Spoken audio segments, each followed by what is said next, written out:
Silver against US dollar this week has lost its value, and we can see it was a significant one.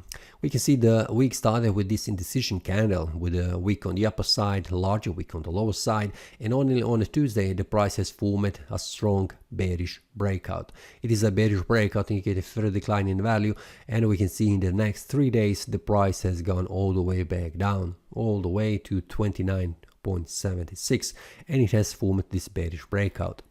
Weekly time frame shows me a pretty strong bearish candle, and it is a bearish engulfing candle that has encompasses a pretty large number of the weekly candles. So it is something has happened to the market, and we can see what has happened. It is a pretty strong selling pressure.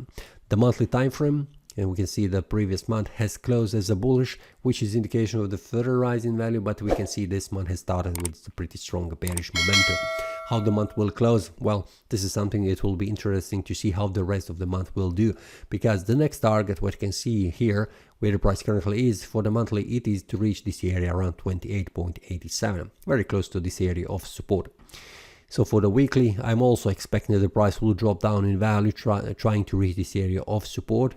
The daily time frame shows me again a bearish breakout targeted in the lower levels, which means around this area, around 29, the price will target for the next week.